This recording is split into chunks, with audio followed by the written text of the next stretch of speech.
si chiama Giovanni Agostino Bologna, ed era forse il più bravo dei pittori che stavano alle montagne, che belle. sì. Questo invece è Matteo Civitali, è uno scultore lucchese che ho trovato in Olanda, dimenticata in un museo che poi è stata venduta, e è venuta fuori con la policromia, il rosso, l'oro. Qui senza una luce più forte non si vedono bene, la pelle, i denti. È una scultura analoga in marmo, sta nel giorno. Qui invece siamo in area padana, Cremona, ed è questa drammaticità del Cristo con i segni così forti, anche questo tenendo una luce più intensa, e poi dietro ha questi bellissimi capelli del fine 400, per cui questo che è appunto di Verona, che è liberale, con questo palleggiare così secco dietro, che dialoga con Mantegna. Qui siamo nell'area, diciamo, dei pittori umbri, dei Niccolò da Fomiglio. Qui a Ferrara, che sono i pittori che lavorano con i pittori ferraresi a Schifanoia, e qui c'è un ricordo di Piero da Francesca della palla di Serra con la bottiglia, ma soprattutto lui ha questa attenzione straordinaria per gli abiti, il loro dorato, i gioielli, e c'è anche la data di 490, questo qui è Crevalcore, scoperto da me tanti anni fa, uno dei ferraresi dimenticati, con stretta continuità con Mantegna, come si vede in questa bella testa scapigliata di San Giovanni Battista, e poi l'eleganza meravigliosa del panno dietro che è piegato da questa parte, vedi, e poi qui invece a rovescio era piegato in quattro. Questo è Jacopo da Valenza, che è uno stretto vicino di Antonello, che è di un borgo di Vittorio Veneto, e quindi alla fine non è né Valenza Po né Valenza di Spagna, come se fosse su vetro, cioè lui ha questa dimensione quasi astratta, geometrica, e poi questa trasparenza innaturale delle mani, dell'incarnato, e sempre quando è di buona qualità è così. Poi qui abbiamo un po' di ferraresi prima di Raffaello, come Ortolano, che è un bellissimo e sofisticato pittore del primo Cinquecento ferrarese, con questo sacerdote che sta quasi su una sedia di design, e poi qui c'è una cappellina che ha un trittico, e poi c'è questo bellissimo fondo, come dire, nebbioso, che accomuna i pittori ferraresi e i pittori cremonesi, lo vedremo fra un attimo. Questo è il famoso Niccolò dell'Arca di cui ho parlato, che va visto con la pila perché era nero, bianco, c'è ancora l'oro del libro, il rosso, qui c'era il verde del il giglio bianco, e poi la bocca rossa, le ghiandole lacrimali, e poi qui c'è la pittura, e qui invece la terracotta in cui si vede la sua impronta digitale. C'è anche l'impronta digitale che è impressionante. Eccola qua. E questo, come ho detto, era il cappuccio più faticoso che appunto hanno tolto di mezzo per... Bellissimo. E va vista, vedi, sotto riprende la luce, c'è una potenza. Questo è invece quello che dà il nome a De Pisis. De Pisis si chiamava Tibertelli, ma diventa Niccolò Pisano perché aveva studiato questo pittore del primo Cinquecento, che è il primo raffaellesco di Ferrara. Qui Raffaello era arrivato da poco a Bologna, e lui vedi che ha quella morbidezza tipica di Raffaello, mentre questo Boccaccio Boccaccino nasce a Ferrara, uccide la moglie e va a Cremona, ed è ancora belliniano, vedi che è un po' più rigido, è bellissimo anche lui, ma non ha la morbidezza. È interessante vedere come in pochi anni si passa dal mondo di Bellini al mondo di Raffaello. Poi c'è la bella idea di questo tirante che consente di piegare la stoffa, quindi anche una bella composizione con San Giovanni Battista e Santa Barbara.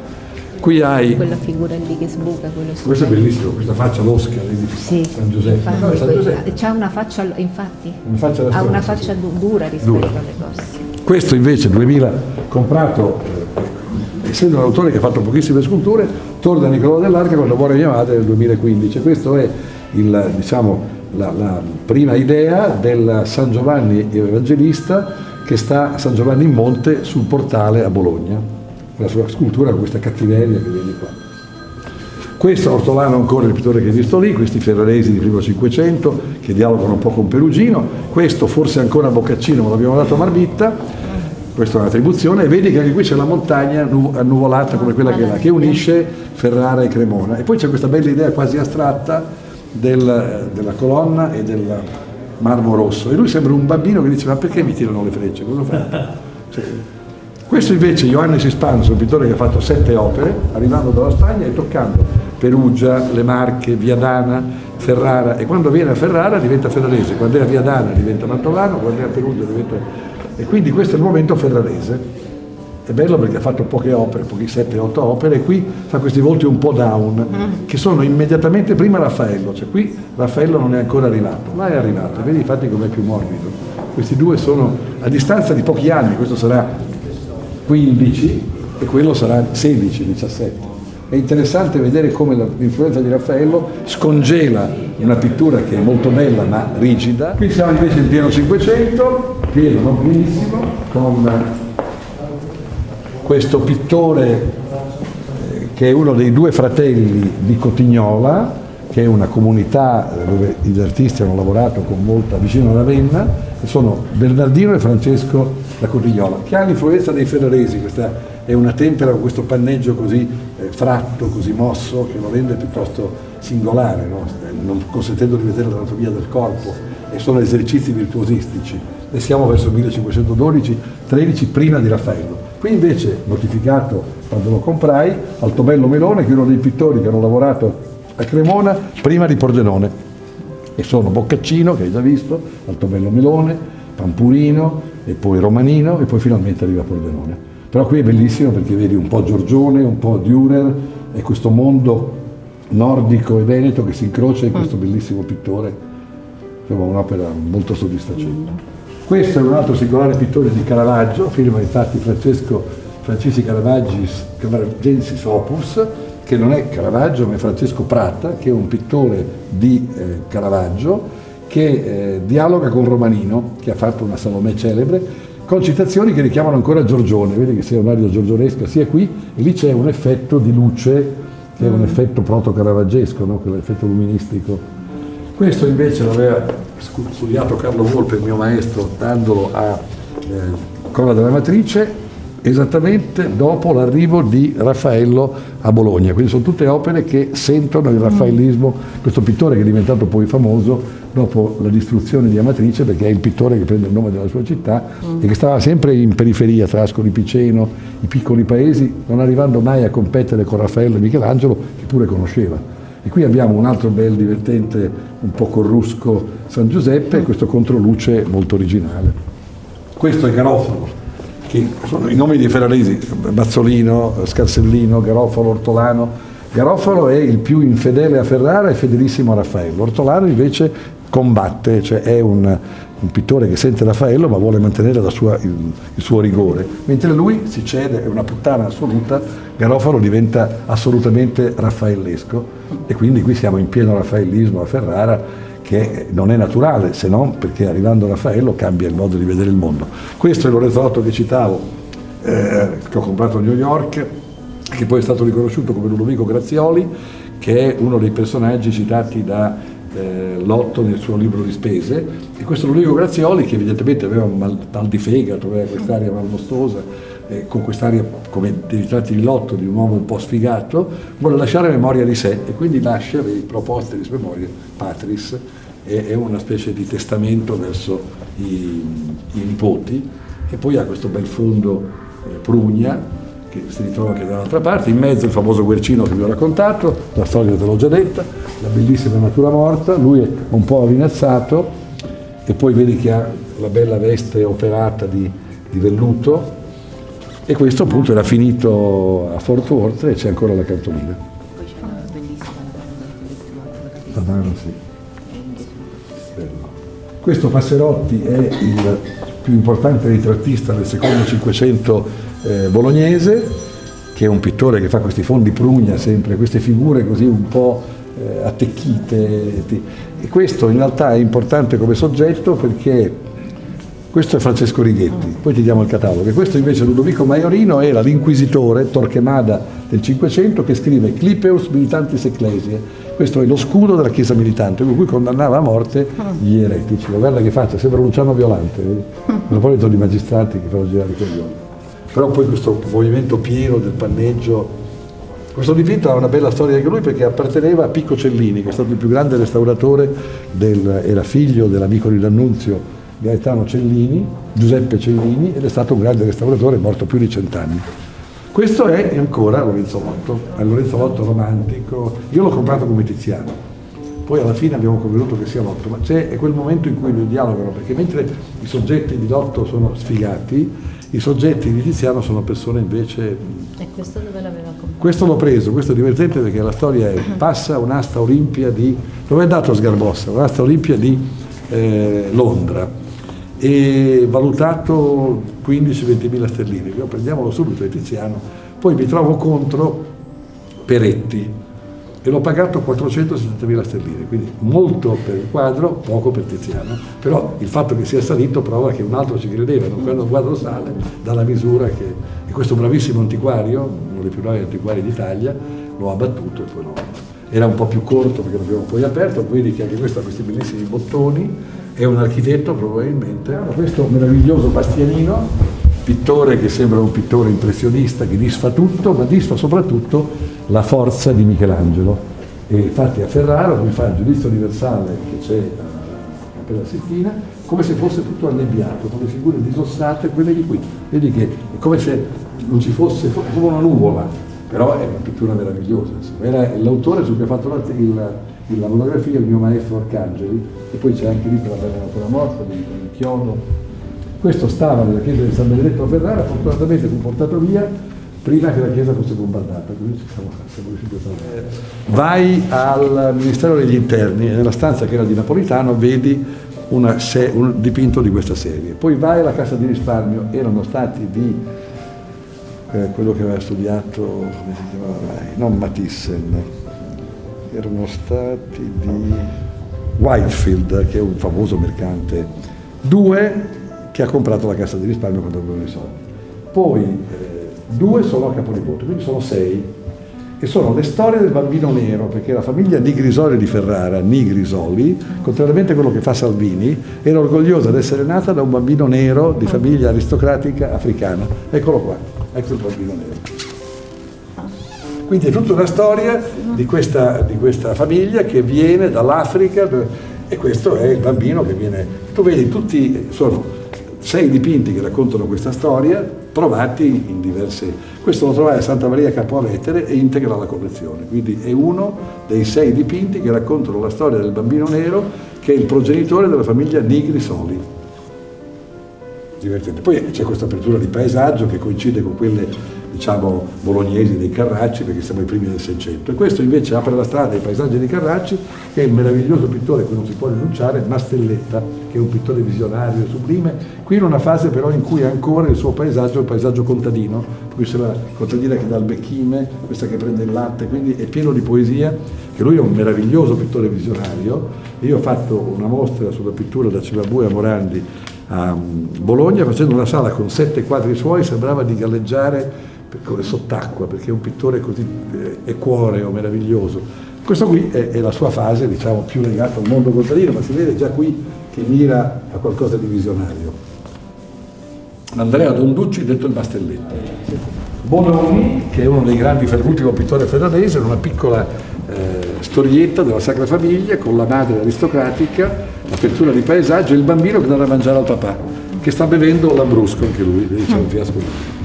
Questo invece è il secondo grande pittore di Castelfranco Veneto, che è Pietro Damini, dopo Giorgione evidentemente, che ha una cultura nei primi 20 anni del 600 ancora di gusto cinquecentesco. Qui si vede un po' meno, ma c'è la bella idea del cappello che manda ombra, è uno schema, diciamo, vagamente trabassano, ma qui si vede che sembra un quadro del 500, sembra un po' veronese, un po' lotto, poi inserisce 2 punti barocchi e capisci che siamo non nel 1560 ma nel 1620. E qui c'è anche la firma, e qui dice, vedi?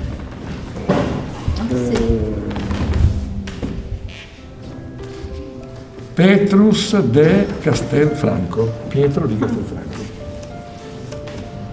Qui è molto veronesiano, lui ha una cultura arcaica, però poi anche la costruzione con la prospettiva, però poi introduce questi elementi che la fanno sentire il suo tempo. Questo invece è un'opera precoce dell'ultimo grande pittore ferrarese che fa l'estremo omaggio a Michelangelo, quando poi Ferrara finisce e occupata dallo Stato Pontificio, vanno a finire a Modena. Ed è una Sibilla con i suoi assistenti, uno dei quali ha quella schiena meravigliosa.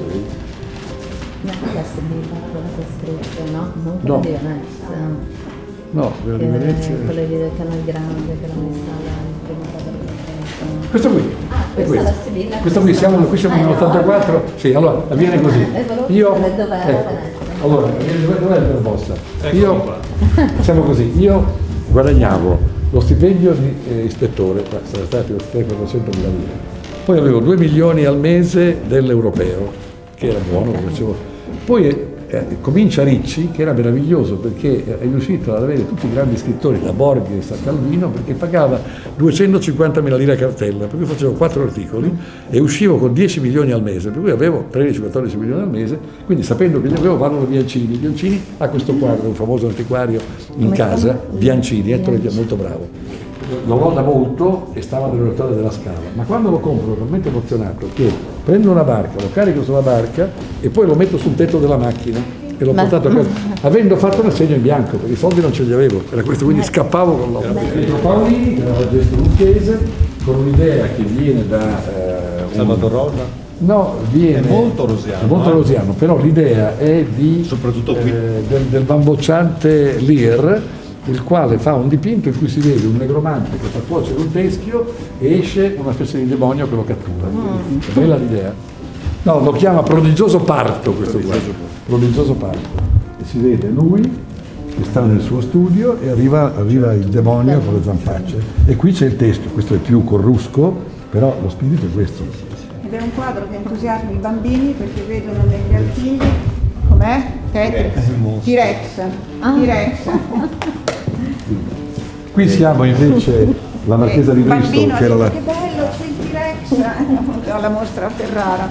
la fondatrice della più bella collezione neoclassica in Inghilterra, che è quella di Ickworth, che è stata portata via perché era la scultura più piccola e il pronipote si voleva drogare e ha voluto la scultura, quindi l'abbiamo presa. Ed è la Marchesa di Bristol, guarda che bello. È il più importante scultore dell'epoca nova. Questo invece è l'allievo di Canova 39, negli anni 20, mi pare che sia da tanto 29. Roma 1830, Sabrina, chiedo a lei. Questo invece meraviglioso, uno dei tempi più Bellissimo. potenti, è la Maddalena che viene tentata. Ah, quella che dice la più atletica. Sì, la più atletica Maddalena, e c'ha questi bambini che sembrano dei maniaci sessuali che la toccano dappertutto, vedi? Quadro potentissimo. Questo ti ricordo che il semiologo, come si chiamava mai? L'amico di... come si chiama? Fabbri, no. Fabbri, che la vive con me, che questa volta si è sposta anche in Messico, ci stette davanti come davanti a un delirio erotico. Io lo vedevo in chiave erotica. Guarda che belli i capelli. La condizione, poi le ali meravigliose. Morazzone. Poi qui hai il famoso Cagnacci, altro dipinto che è l'allegoria della vita umana con l'Ouroboros, di cui passa, c'è il teschio Sara. che è il tempo rispetto alla bellezza di lei, si diventa così, ma intanto le candele si consumano. E la E clessidra. anche la clessidra e poi anche i fiori sfioriti, mentre qua sono. La facciamo in dialogo con Fellini, perché lui è nato lo stesso giorno di Fellini ed è il 1600, non 1920, ed è il Fellini della pittura del 600, cioè gli piace la gnocca. Addirittura questo pretesto allegorico è per dire di Lo quella scrive donna. questo, no? Gli Gli piace la gnocca. Pari pari. Ci vediamo Questo domani. invece è Ah, un ma- protesto dei Ma corpi insieme, nudi, sì, però sotto la luce, quello che mettiamo mostruosi. giusto Una fiammingo. foto insieme. Sì, perché è la Cleopatra che si Ah, uccide. la Cleopatra, bellissimo. E ho anche il quarto nudo, è quello di Artemisia Gentileschi, che è esposto adesso a Brescia, però. Quindi non è venuto qua. E qui ci sono i due, che sono Caroselli, che è un pittore di stampo caravaggesco, Inquietante, no? sì, con quello che... e Pseudo Caroselli, che invece ha lo stesso gusto, ma lo rende più pittoresco, con questa attenzione, vedi ai dettagli, agli ornamenti, ai gioielli. Ed è Paride che dà la mela a Venere, con la Gloria che sta incoronando Paride, e questa mela che sembra dipinta da Cézanne. Sembra dipinta Da Cézanne, vedi che sta questa... Sì. È impressionante la libertà di stesura di questo pittore che lavora appunto a Venezia, ma è di Monaco di Baviera. Questo invece è il rovesciamento di Caravaggio, è firmato da Cinto Gemignani 1639 ed è un pittore che sembra che non abbia mai sentito parlare di Caravaggio, ci ricorda una plasticità assoluta con il mondo classico, nessun dramma, un riferimento evidente alla pittura di Poussin che lavora in quello stesso tempo, ma proprio lui rinnega la tradizione naturalistica di Caravaggio.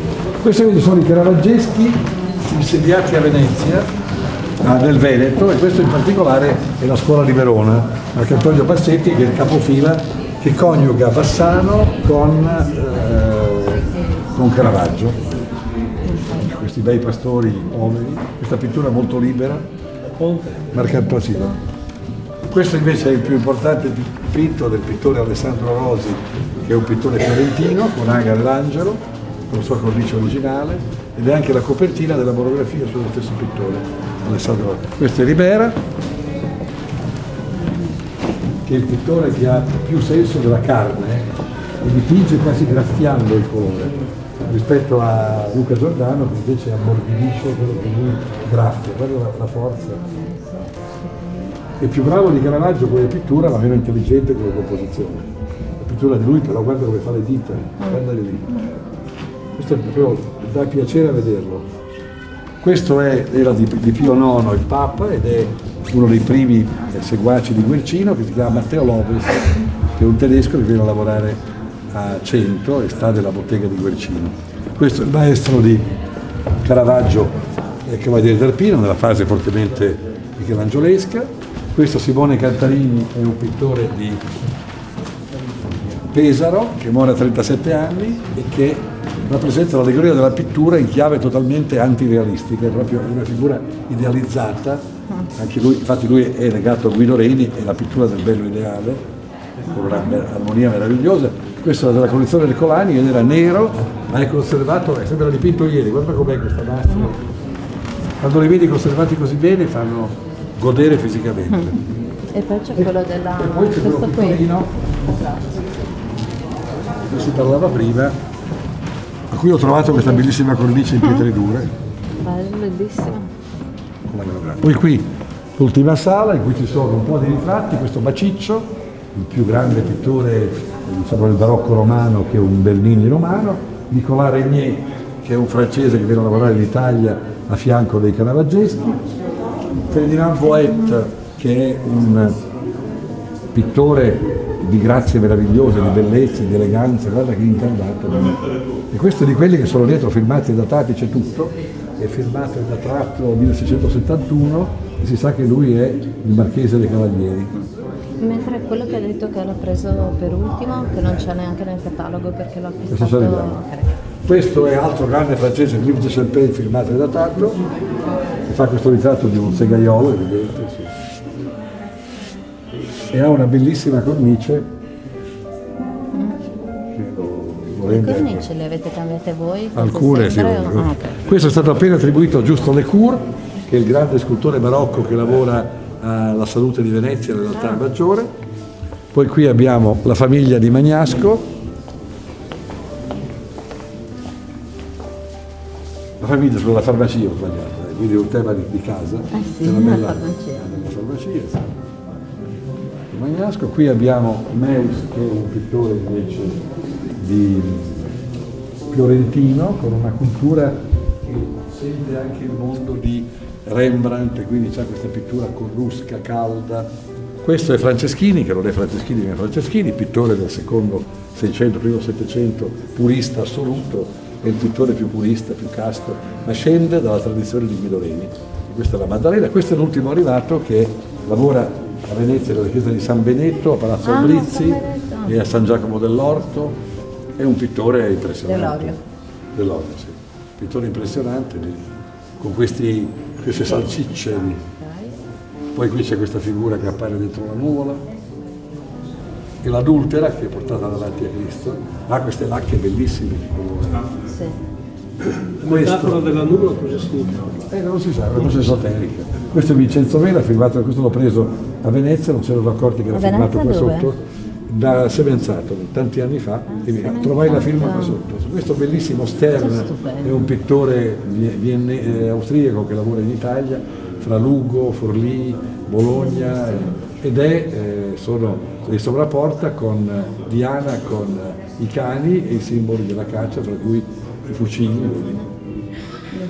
Questo è il maestro di Tiepolo, Fumiani, che ha fatto alcuni capolavori, ha fatto il soffitto di San Barnaba e ha fatto alcune cose importanti ed è il primo che riporta l'architettura a questa luminosa chiarezza, che poi è quella di Paolo Veronese, per cui traghetta Paolo Veronese verso Tiepolo e Tiepolo verso la sua allievo. Gian Antonio Fumiani, bellissima pittura. Questo è ancora Vela, bellissimo palleggiare, sì. E questo è l'altro Sterna, che invece è Ma le ho l'allegoria. comprate insieme poi? Sì, sì, quindi, guarda, perché di questo hanno fatto pittore ne ho la- 18, è un pittore che ho trovato con molta frequenza. Stella? Sì, Sterna, detto Stella, Ok. e questa è l'allegoria delle arti con Minerva che tiene al guinzaglio la pittura, la scultura e l'architettura. Poi qui andiamo verso la fine con il meraviglioso Hayez, che è uno dei più belli ritratto realista che abbia fatto, perché non sembra neanche Hayez, tanto è. Ed è l'ingegner Clerici. Questa è l'ultima opera di Appiani, che poi al colpo apoplettico smette di dipingere, e qui è Francesco, il pittore di Napoleone, qui siamo nel 1812-13. Ed è bello appunto come si è questo preso tantissimi anni fa, e questo è sono le donne del Giove addormentato al suono della lira di Apollo, ferito da una freccia d'amore. Era il bozzetto di Albani, no? No, era per Palazzo Reale a Milano. E poi da ultimo Cavallucci, che è un pittore che lavora a Roma e che ha questa raffinatezza estremata, proprio questa Maddalena con dietro il simbolo della corona. Sì. Quadro bellissimo. Anche questo filmato è datato dietro. E l'ultimo che dicevamo? L'ultimo che prende però là, preso? quello Qual è il 600 veneziano, vede lui, Strozzi e Liberi, ma lui è quello più ricco, più maestoso, per tutta questa architettura che richiama Paolo Quello Veronese. della nuvola, ok.